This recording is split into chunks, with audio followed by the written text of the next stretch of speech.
All right, what's going on? It's Bobby Skinner, Giants Nation, doing a draft film breakdown of Giants' third round pick, Malachi Fields, wide receiver out of Notre Dame. I'm going to be quite honest with you. This is one of the more simple film breakdowns I have to do with the draft, right? You find out what the player is, and I think he's just kind of a simple evaluation. He is 6'4". He's a long striding receiver who makes big plays down the field. He runs curls, and then he's got to grow as a route runner if he wants to be someone who's putting up more production and a more complete receiver. But what he does do, like we said, and like you can see on the screen, is he goes up and gets that damn thing at 6'4". So, gonna get into this video. Like, subscribe, all that good stuff. We'll have film breakdowns of every Giants draft pick. Arvell Reese and Francis Maui know are already out. Colton Hood will probably be out, Sunday morning, and then the six rounders. Yeah, all the six rounders, they get film breakdowns as well too. So like and subscribe. We'll be live for all of it. Podcasts. We're the number one spot for New York Giants football content. We're doing the work. We're building it right. All right, let's get into it. This is going to be a little more of show and tell than me, explaining to you, because I don't think you guys need me to explain what he's doing here up at the top. Now, in this good play, we will. I guess I lied. We're going to talk a little bit about this, but he goes up, right, 6'4". Will Lee, corner out of Texas A&M. I like this guy, right? Throws an aggressive jam, right? Aggressive jam. See how strong he is taking that on, right? Now you want to use your hands a little better to, swat that, and then you could just, beat this corner instead of letting him be in your hip pocket. But we're strong. We get to the sideline. Quarterback's found you. Go up and get it.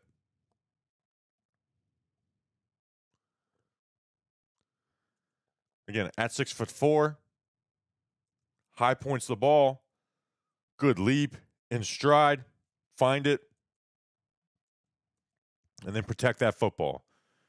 Right? You want to pull that thing down into your chest, turn your back away from it, chunk play. Down here versus Miami.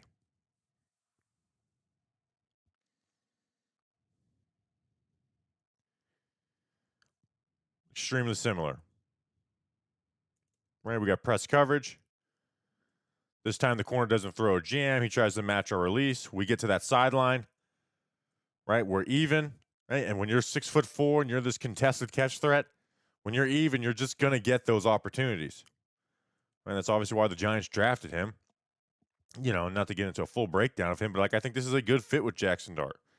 Again, extremely similar to that play we just saw on Texas A&M, where we do a good job to locate the ball, in stride, leap, high point, and protect it. Bring it into our chest and protect it. Down here at the bottom,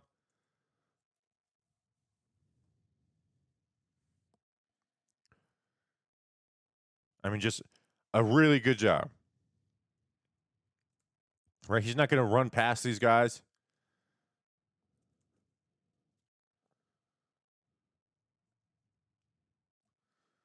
But it's just an understanding of what he needs to do. Right? We're going to attack the football. Right? We want to high point it.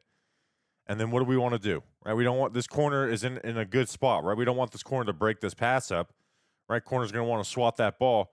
You turn your back. Right? You turn your back, protect the football, and now that corner is not able to make a play on that football.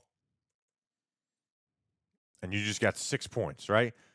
And again, he doesn't get open, really. And we're going to go some other route running. They really limited what his route tree was at Notre Dame. He just does not get open very often, but he is a contested catch freak. Here, this is the craziest play. This is a free play. So, we got the middle of the field open, and that angle just doesn't do it justice.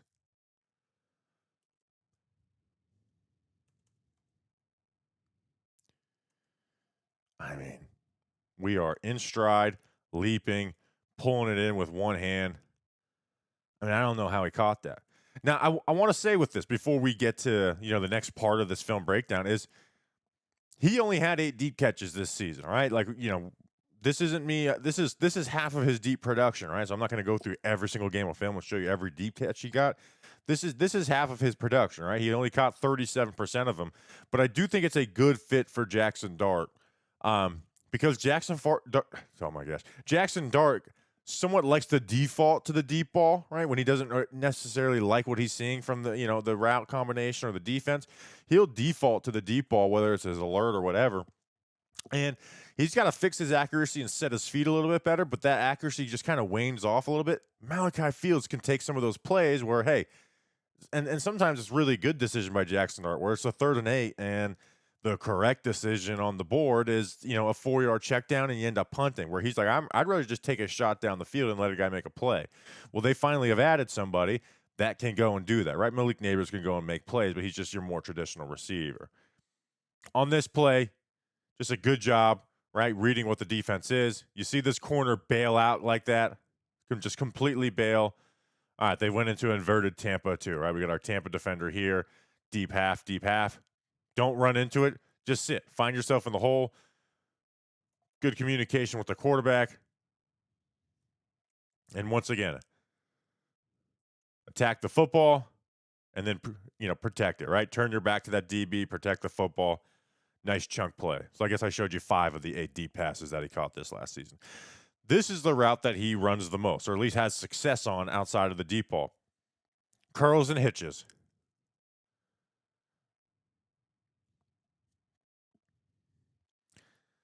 And for guys who's not the quickest, he does have loose hips for these curl routes. Right, we're going to challenge vertically. We're right there in cover 3, so he's like in a bail technique. We're able to drop our weight, turn our hips, get back to the ball. Ball's outside. Attack it. Awesome stuff. Up here, up top against Pittsburgh. Corners and press. Sell vertical. We said, drop your weight. Get your hips around. Expect this ball on that outside shoulder. And make a tough catch.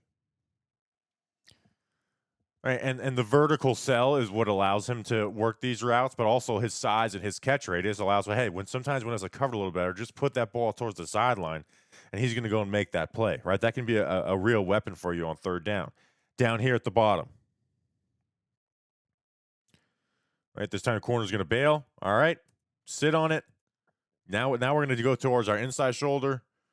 Quarterback finds us. Good stuff. Down here at the bottom. Again, corner's going to bail. Easy, right? They're going to respect you vertically. You're going to do that, right? Whether these are conversion routes or just called, in the huddle, he gets a lot of success doing this, right? I think it's the route he probably ended up running the most. I'm sure Matt Harmon has a reception perception, but it's basically 9s and curls. Down here at the bottom, right? This time doesn't run a good one. Still able to go and fight to the sideline. Quarterback's scramble drill and make a play. Right, corner Will Lee stays on top of us. The releases just really never pull the leverage of the corner, so they're always able to stay on top of him. Right, this is not a good route. This is a bad route. Fight towards the sideline. Quarterback trusts you, puts it out there.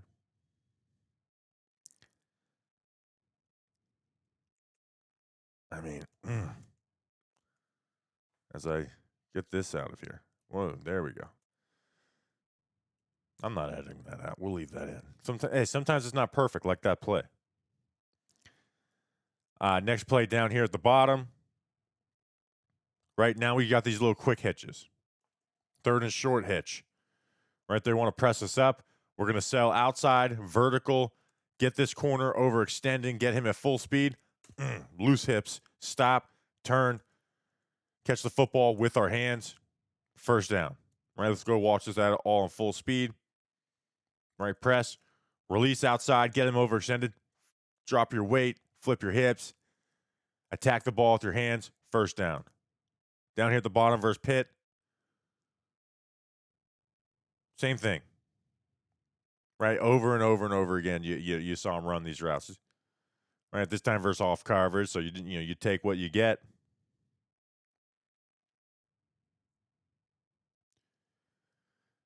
And now there's going to be times where they pounce on it too, right? If these are the main routes you're running, right? Corner's going to do a good job reading the quarterback's eyes. But even with that, put that ball to the outside shoulder, you're at least that's just an incompletion and not an interception. Now, the whole world in the NFL can't just be go balls and curls. And he's got to grow. Like, he just flat out has to get better at your day-to-day route running, right? We don't need him doing every single route and being an elite route runner, but we just got to be able to get better at some of the basics. So, and we're going to go through that. So here's a slant down here at the goal line. And we just have to do something to gain ourselves some space here. Right. But instead we just do this foot fire like we're some, wide receiver that is super quick that this corner is not worried about, and he's just not, right? This corner is confident, he's calm, he's not losing his leverage, because all we're doing is just throwing foot fire at him. We're just throwing step, step, step, step, go. And the corner's going to be there, and he's there to, and Malachi Fields should still be able to make this catch because he's got his, he's 6'4" and he's got the nice catch radius. But you've got to do something, whether you're trying to, work, up here, and then you want to open up the corner's hips, right? You want to open up the corner's hips, and then you break in, right? Or, you work some type of release where, you take a jab step here, right? And then you pull the corner's leverage out here, and then you break in, just to give you some type of separation. Instead, it's just a bunch of foot fire like you're a slot receiver, and you're just not, right? That's just not his skill set. And again, still, we want you, you're 6'4", we want you to make those tough catches. Here again. Right, you see a little bit of it on this one, but it's just, right, like we see, at least we throw that foot jab, but that's just not enough. You're not quick enough to get there, because you see it creates a little bit of space from him, but he's just not going to pull away, and that corner's able to get in, in the catch space and get himself a pass breakup. But stuff like this next play up here is just, you can't have this, right? So this corner is cheating leverage, heavy inside, looking for the slant. And what do we do? I mean, we tell him it's a slant, right? He's ready to pounce on this. Instead of taking a track that is like, hey, let's work out here and then break in, right? So we could pull his leverage out here. Instead, we just do this. We tell him where we're going, then we break in. And that's easy for that corner to read. Right? Corner's able to read that easily. He just slides with you, pounces, pass breakup. Again, right? Same corner, same inside leverage. He's playing some from off, maybe break it off short. Instead, we just play into him. We float upfield, and we just give him this play. Right? We telegraph where we're going. We play too far in him. We're not sharp in getting this flat. And he's able to just get that play. Right? And then so like in like a post route, like for a bigger receiver in the red zone, we want you to be able to run a post. And it's simply just kind of running it the same way he ran those slants, where it's just, run into you, cut, right? Just like it's a line on a whiteboard. And again, he's not the quickest guy in the world too, so you see some slowdown in this transition that allows that corner to stay in there, and he's not getting the target here. But there's nothing here to try and get ourselves open, right? There's just nothing being done to give ourselves that opportunity. It's just, hey, I'm big. If you give me that target, give it to me. Here they're going to run a post wheel concept just to, quick for you. It's just, that's a terrible line. Post wheel.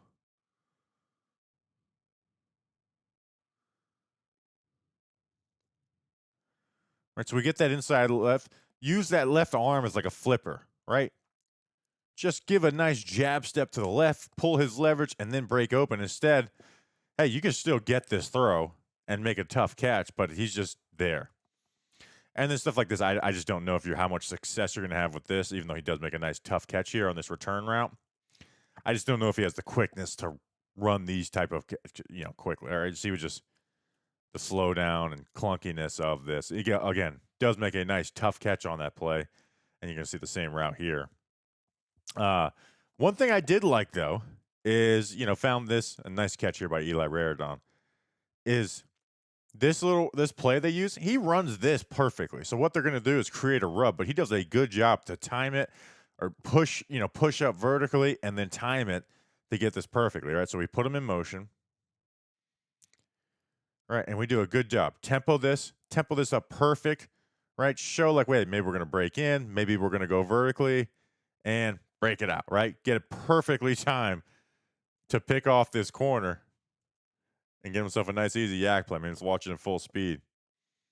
I mean, this is a good job, right? So vertical time, go. And then for some reason, nobody on the Notre Dame coaching staff tells these guys to stop jumping. It's an epidemic there. But here, we're going to do the same thing here against Pitt. Right, red zone, right? Maybe we're breaking a slant, a post, whatever. Time that up perfectly. We got a natural rub route. It's not a penalty. We got ourselves a nice touchdown. So, again, he is what he is. He is a big contested catch. He's got some, loose hips where he can run those, stop on those curl routes. The route running is never going to be some amazing route runner, but he can do some more little things to create himself separation to where more of the playbook is open and more of the normal targets. Because, like I said, the contested catch stuff is cool, right? Those guys matter, but you can't just live consistently off of that and be, expect to make your money that way consistently in the NFL as a starting receiver. So it's a great tool, but it can't be the only thing that you're about, even with it being a good fit with Jackson Dart. So hope you guys like this video. Again, more film breakdowns coming out. Other ones already done. Appreciate you guys. We'll see you in the next one. Until then, let's go Big